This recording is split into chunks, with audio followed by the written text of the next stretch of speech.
इस कार्यक्रम के प्रायोजक हैं श्री शिखर चंद, किरण, रविंद्र, गरिमा, चिराग जैन, विजयनगर, जयपुर। श्री अशोक कुमार, रतनलाल जैन, नूतन, गौतम, प्राची, आदित्य, डॉक्टर सलोनी निरंजन, अरहन, आराध्य मेहता, 49 बालचंद टेरस, तारदेव रोड, मुंबई। श्री शांतिलाल सी मेहता, सागर विहार, 45 कुलपति मुंशी मार्ग, चौपाटी, मुंबई। श्रीमती पुष्पा जैन, श्रीमती कुसुम जैन, श्रीमती संतोष जैन, शिल्पा जैन, श्री अश्विनी जैन, कबाड़ी बाजार, सराफा, सहारनपुर, उत्तर प्रदेश। स्वर्गीय श्रीमती उषा जैन, धर्मपत्नी श्री शिखर चंद जैन सिंघई की 6ठी पुण्य स्मृति के उपलक्ष्य में मनोज जैन, संध्या जैन, प्रद्युम्न जैन, मोनिका जैन, उमेश जैन, अनुराधा जैन, आगरा निवासी एवं समस्त सिंघई परिवार।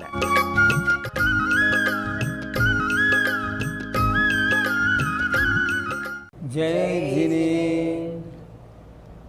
तीन भुवन में सार, वीतराग विज्ञानता, शिव स्वरूप शिवकार, नमः त्रियोग संहारिके। पंच परमेष्टि भगवान की जय। संत शिरोमणि आचार्य विद्यासागर जी महाराज की जय। पिछली पाठशाला में आपने देशव्रत और अनर्थ दंड व्रत में 2 अनर्थ दंड व्रत की बात कर ली थी। पहला अनर्थ दंड था अपध्यान, किसी की हार जीत, किसी के धन का लाभ अलाभ, इसकी चिंता नहीं करना। अगर करते हैं तो अनर्थ दंड होता है, बिना मतलब के और पाप का बंध होता है, वो नहीं करना। पहला अनर्थ दंड व्रत। दूसरा था किसी को खेती आदि व्यापार आदि के बारे में बता के उसे हिंसक कार्यों में न लगाना, पापोपदेश। इन 2 की चर्चा पहले हो गई। अब आज शेष जो 3 अनर्थ दंड व्रत बचे, आज उनकी चर्चा हम करते हैं।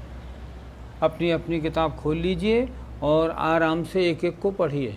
कर प्रमाद जल भूमि वृक्ष पावक न विराधे, कर प्रमाद जल भूमि वृक्ष पावक न विराधे, असि धनु हल हिंसोपकरण नहीं दे यश लाघे, असि धनु हल हिंसोपकरण नहीं दे यश लाघे, राग द्वेष करतार कथा कबहू न सुनीजे, राग द्वेष करतार कथा कबहू न सुनीजे, औरहु अनरथ दंड हेतु अघतिने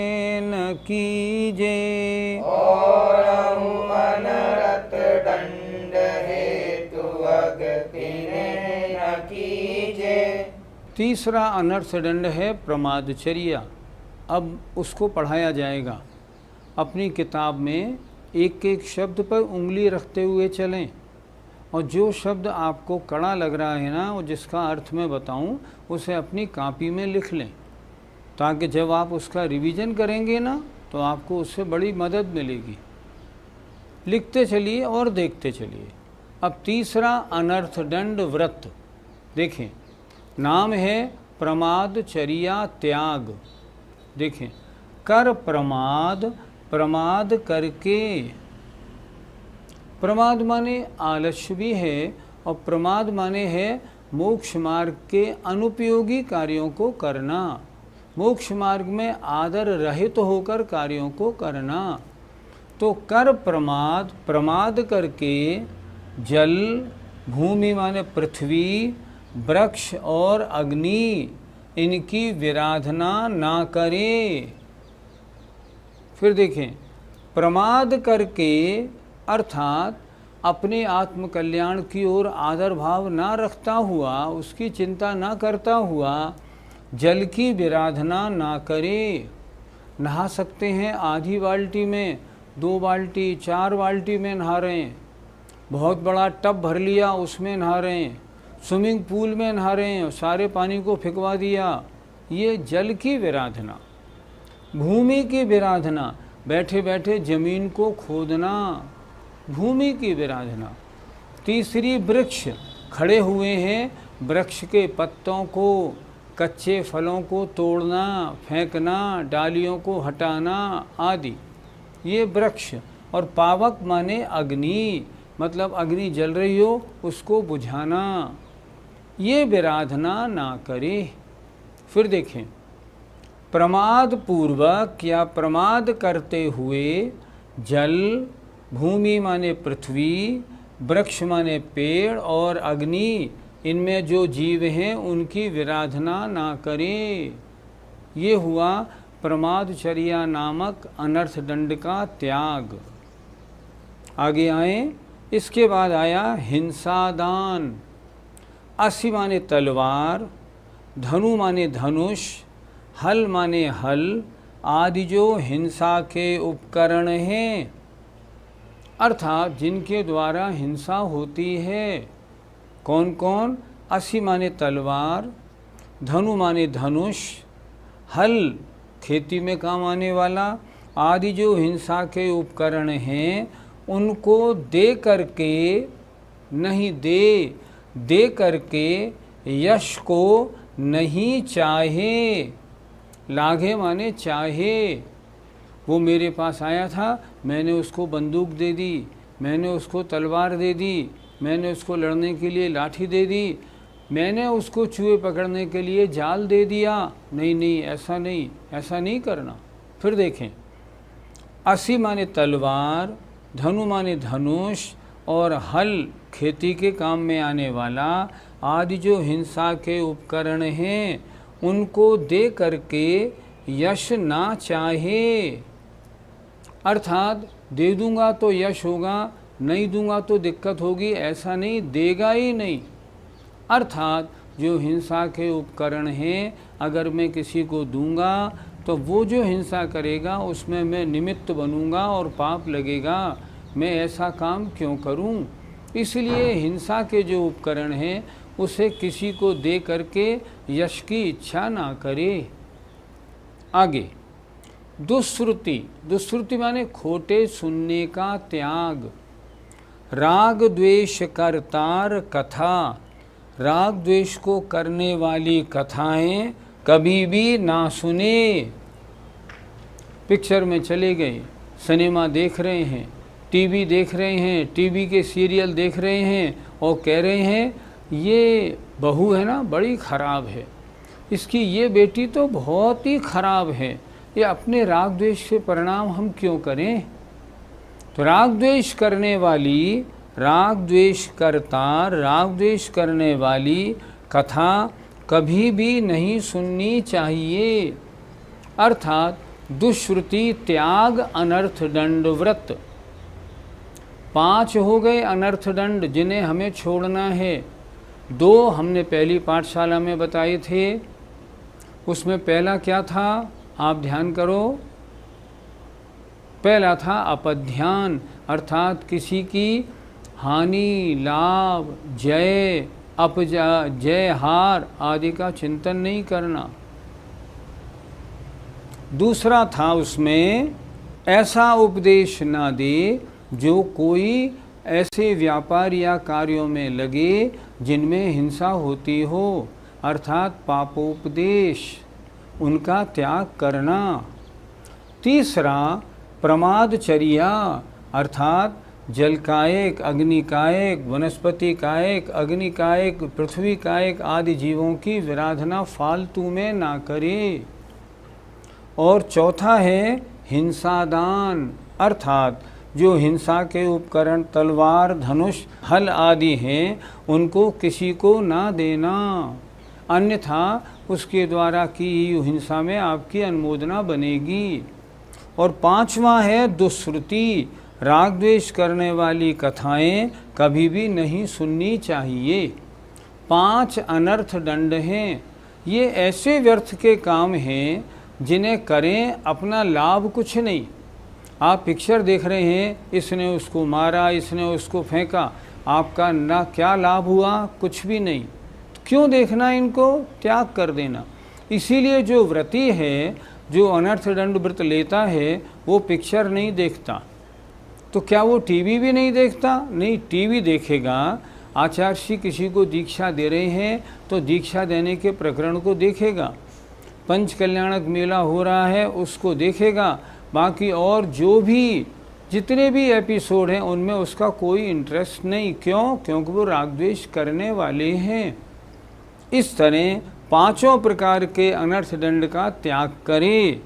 और अनर्थ दंड, और भी जो अनर्थ दंड हैं, जो व्यर्थ के कार्य हैं, हेतु अघ, जो पाप के कारण हैं, जिनसे अपना कोई मतलब भी नहीं सरता और पाप बंद हो जाता है, तिन्हें न कीजिए, उनको भी नहीं करना चाहिए।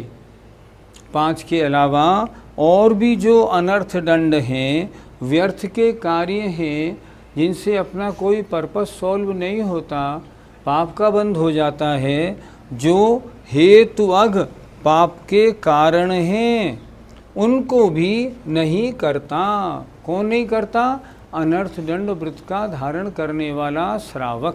पंडित जी, व्रती लोग खेती तो कर ही नहीं सकते क्योंकि उनमें तो पेड़ों का काटना होता ही है। फिर आपने पंक्ति ढंग से नहीं पढ़ी। क्या लिखा हमने वहाँ? क्या लिखा है पंडित जी ने? कर प्रमाद, प्रमाद करता हुआ। अगर खेती कर रहा है तो गल्ले के पैदा करने के लिए करेगा, कोई आपत्ति नहीं। लेकिन प्रमाद करके व्यर्थ में पेड़ों को तोड़ना, पत्तों को खींचना, फूलों को तोड़ना, व्यर्थ में ना करे। कर प्रमाद, व्यर्थ में क्यों करे? व्यर्थ में नहीं करेगा। खेती करने की मना नहीं है। व्रती जो श्रावक है खेती कर सकता है। उसका लक्ष्य क्या है? उसका लक्ष्य है खेती करना, पेड़ों को काटना उसका लक्ष्य नहीं है। और जब खेती करेगा तो फसल काटनी पड़ेगी, वो तो काटेगा, उसमें कोई बात नहीं। लेकिन वो इस बात का ध्यान रखेगा कि अगर खेती में कल को कोई जीव लगे नहीं, क्योंकि जीव लगेंगे तो उनको मारने की दवा वो नहीं छिड़क पाएगा, नहीं तो उसको महान हिंसा का बंध हो जाएगा। इसलिए वो ऐसी कोशिश करेगा ताकि इसमें कीड़े ना लगे, लेकिन खेती कर सकता है। पंडित जी, और ऐसे कौन से अनर्थ दंड है जो व्रती को नहीं करनी चाहिए? अब देखो ध्यान से, मान लो मैं और मेरी पत्नी हम 2 जने हैं और हम जिस मकान में रहते हैं उस मकान में मान लो 8 कमरे हैं। 8 कमरे का मकान क्यों रखना? पति पत्नी को 1 कमरा या 2 कमरे का मकान रखना। क्यों? अन्यथा 8 कमरों की सफाई धुलाई, उनकी सारी व्यवस्था में रोज़ हिंसा लगेगी ना, तो ये फालतू का अनर्थ दंड हुआ कि नहीं हुआ?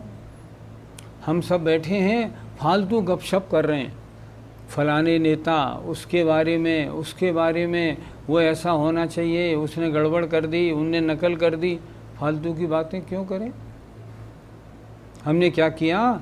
भोजन तो किया शाम को और बर्तन उठा कर रख दिए, सुबह तक नहीं मांजा। फालतू की हिंसा हुई कि नहीं हुई? हम ऐसे कार्य क्यों करें? हमने ऐसे बहुत से लोगों को देखा है जिन्हें सामान इकट्ठे करने का बहुत शौक़ है, लेना ना देना। एक हमारे सज्जन हैं, वो क्या करते हैं, जितनी भी शादियाँ होती हैं ना, उनके कार्ड इकट्ठे करते रहते हैं। एक दिन हम उनके यहाँ गए तो हमने एक अलमारी पूरी उन कार्डों से भरी हुई देखी। हमने पूछा, इनका ये अलमारी में ये कार्ड कैसे रखे हैं? बोले पिछले 25-30 साल में जितनी शादियां हुई हैं सबके कार्ड मैंने रखे हुए हैं। क्या लाभ? अब आप रखोगे तो उनमें दीमक कीड़े लगेंगे कि नहीं लगेंगे? बिल्कुल लगेंगे। हम क्यों करें इकट्ठा? जो चीज़ बेकार हो गई है उन्हें हटा दो ना फ़ौरन। क्यों रखते हो तुम? अगर रखेंगे तो हिंसा का कारण होगा। आपने गाड़ियाँ, एक बॉम्बे के सज्जन हैं, उनके यहाँ 94 4 व्हीलर गाड़ियाँ हैं। घर में पति पत्नी 2 जने हैं, इतनी गाड़ियाँ क्यों रखना? क्यों? अगर रखोगे तो इनकी धुलाई सफाई रोज़ करनी पड़ेगी। ये सब फालतू के अनर्थ दंड हैं। ऐसे बहुत से हिंसक वाले कार्य हैं। अब मकान की आप सफाई नहीं कर रहे हैं तो उसमें गंदगी भरेगी, कीड़े पड़ेंगे। ऐसा क्यों? पुराने अखबार की रद्दी है, 6-6 महीने, 2-2 साल, 4-4 साल तक की रखी है। क्यों रखी है इतनी? फ़ौरन जो चीज़ बेकार है उसे हटाते जाओ ना। अगर हटाते जाएंगे तो कीड़े नहीं लगेंगे, फालतू हिंसा नहीं लगेगी, पाप का बंद नहीं होगा। इसलिए सीधी सी बात, जो कार्य जिनसे मेरा कोई मतलब नहीं और जिनसे पाप बंद होता है, ऐसे जितने भी कार्य हैं मैं उनसे बचूं। यहाँ पंडित जी ने 5, आचार्यों ने भी 5 अनर्थ दंड बताए हैं, उनका वर्णन कर दिया। शेष जो आपको व्यर्थ के लगे उन्हें हटा दें। श्रावक का जो एक देश चारित्र था उसमें 5 अणुव्रत, 3 गुणव्रत और 4 शिक्षाव्रतों को धारण करना था। 5 अणुव्रतों की बात हो गई, 3 गुणव्रत, दिग्व्रत, देशव्रत, अनर्थ दंड की बात भी हो गई। आइए अब 4 शिक्षाव्रत की बात करते हैं। धर और समता भाव सदा सामायिक करिए। धर और समता भाव सदा सामायिक करिए। परव चतुष्टय माहि पाप तज प्रोषध धरिए। परव चतुष्टय माहि पाप तज प्रोषध धरिए। भोग और उपभोग नियम करि ममत निवारे। भोग और उपभोग नियम करि ममत निवारे। मुनि को भोजन देय फेर निज करहि आहारे। मुनि को भोजन देह फिर निज करहि आहारे। इन 4 पंक्तियों में 4 शिक्षाव्रत की बात है। अणुव्रत कहते हैं एक देश हिंसादि पापों का त्याग करना। गुणव्रत कहते हैं जो अणुव्रतों में विशेषता लाएं वे। और शिक्षाव्रत उन्हें कहते हैं जो मुनि धर्म की शिक्षा दें। देखें ये कितने होते हैं शिक्षाव्रत? 4। पहला शिक्षाव्रत है सामायिक शिक्षाव्रत। देखें जरा, धर उर समता भाव। उर माने हृदय में समता भाव धारण करके। उर माने हृदय में समता भाव धारण करके सदा सामायिक करनी चाहिए। 2 प्रतिमाधारी जो सामायिक शिक्षावृत्ति है, 2 प्रतिमाधारी, वो दिन में 2 बार सुबह और शाम सामायिक ज़रूर करता है। तो कह रहे हैं हृदय में समता भाव धारण करके, धर्म माने धारण करके, सदा माने प्रतिदिन, हमेशा सामायिक करनी चाहिए। पहला सामायिक शिक्षाव्रत। दूसरा प्रोषधोपवासव्रत। पर्व चतुष्टय माहि। पर्व कितने? 4 पर्वों में। माही माने में। पर्व कितने हर महीने आते हैं? 4। 2 अष्टमी, 2 चतुर्दशी। तो पर्व चतुष्टय माहि, 4 पर्वों में, दोनों अष्टमी दोनों चतुर्दशियों में पाप तज, पाप को छोड़कर क्या करें? प्रोषद धरिए, प्रोषदोपवास धारण करना चाहिए। प्रोषदोपवास ये दूसरा शिक्षाव्रत। देखें 4 पर्वों में, चतुष्टय माने 4 पर्वों में, दोनों अष्टमी दोनों चतुर्दशियों में पाप को छोड़कर प्रोषधोपवास धारण करना चाहिए। दूसरा शिक्षाव्रत। तीसरा भोग और उपभोग मतलब भोग और उपभोग की जो वस्तुएं हैं उनका नियम करके शेष और वस्तुओं से ममत्व को निवारे माने दूर करे। भोग और उपभोग की जो वस्तुएं जो तुम्हारे नियम के अंदर भी आई हैं उनमें जो अनावश्यक हैं उन्हें छोड़ दें। भोग जो एक बार भोगने में आए वो भोग, बार बार भोगने में आए वो उपभोग। तो भोग और उपभोग की जो वस्तुएं हैं उनकी नियम उनकी सीमा करके शेष वस्तुओं से ममत्व को दूर करे। चौथा अतिथि संविभाग अर्थात मुनि को भोजन दे, मुनि महाराज को भोजन दे करके फिर माने बाद में निज माने स्वयं आहार करे। रोज जब अपने आहार की बेला आए तो दरवाजे के बाहर द्वारापेक्षण करे। आज कोई मुनि महाराज आ जाएं, कोई ब्रह्मचारी भैया, कोई आरिका माता जी आ जाएं तो पहले मैं उनको आहार दे के फिर स्वयं आहार करूं। ये है अतिथि संविभाग। देखें, मुनिराज को भोजन दे करके फिर निज माने स्वयं आहार करे। अतिथि संविभाग व्रत। 4 शिक्षा व्रत हुए। पंडित जी, भोगोपभोग परिमाण व्रत में क्या होता है? जो एक बार भोगी जाए वो भोग, जैसे खाना पीना। बार बार भोगी जाए वो उपभोग, जैसे पहनना ओढ़ना, गाड़ी आदि।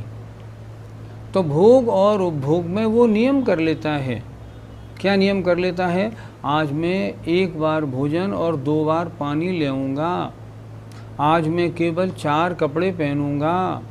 आज मैं गाड़ी में बिल्कुल नहीं बैठूंगा। आज मैं तेल वगैरह बिल्कुल नहीं लगाऊंगा। इस तरह ये हो जाता है भोग और उपभोग की वस्तुओं का प्रमाण कर लेना। पंडित जी, अतिथि संविभाग व्रत से क्या समझना चाहिए? अतिथि संविभाग अर्थात जो अतिथि हैं, जो मुनि आरिका श्रावक श्राविका आदि हैं, जो अनायास आ जाते हैं, उनको पहले अच्छी तरह अपने भोजन का विभाग करके फिर स्वयं भोजन करता है। अर्थात उसका भाव क्या रहता है? मैं भोजन 11 बजे करूँगा, उससे पहले मंदिर में कोई व्रती आया हो, कोई आरिका माता जी, छुल्लक जी, कोई ब्रह्मचारी भैया हो, पहले उनको भोजन करा दूं, उसके बाद में स्वयं भोजन करूं। ये होता है अतिथि संविभाग व्रत। अब प्रश्न, अगर मान लो कोई व्रती न मिले तो क्या करे? तो फिर ये करे कि नहीं मिले तो भोजन करने से पहले 3 बार 9 बार नमोकार मंत्र पढ़े और भावना करे, आज मेरे पुण्य कर्म का उदय नहीं था, कोई व्रती नहीं आया, मैं भावना करता हूँ पूरे मध्यलोक में जितने भी मुनि आरिका श्रावक श्राविकाएँ हैं उन सबका निरंतराय आहार हो। मैं तो नहीं दे पाया, लेकिन जितने हैं उनका आहार निरंतराय हो, मेरे क्षुधा रोग का नाश हो। और आगे, आज का ये भोजन मेरे ज्ञान वैराग्य में वृद्धि का कारण हो। ऐसा करके फिर भोजन करें। आप सब जो हमारा टीवी देख रहे हैं उन सब से निवेदन है, महान आचार्य वीरसेन स्वामी ने धवला जी में कहा है, नित्य प्रति आप सबको भी चाहिए कि भोजन करने से पहले भोजन की थाली आ जाए, हाथ जोड़ो, 3 बार नमोकार मंत्र पढ़ो, पढ़ के भावना भाव, मैं आहार तो नहीं दे पाया, लेकिन मेरा भावना है कि पूरे मध्यलोक में जितनी भी मुनि आरिका श्रावक श्राविकाएँ हैं उन सबका निरंतराय आहार हो। आज का ये भोजन मेरे ज्ञान वैराग्य में वृद्धि करावे, भोग में नहीं, ज्ञान वैराग्य में। मेरे क्षुधा रोग का नाश हो, संसार में कोई भूखा ना रहे।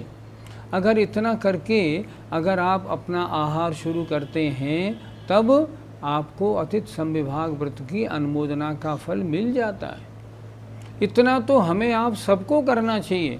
हमारे व्रत नहीं है तो नहीं है, फिर भी इतना तो ज़रूर करें ताकि अनुमोदना का फल तो मिले।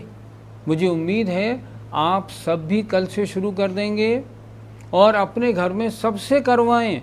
माता पिता पति बेटा बहू जो हो सबसे कहो बेटा तुम ऐसे बोल के भोजन करो ना।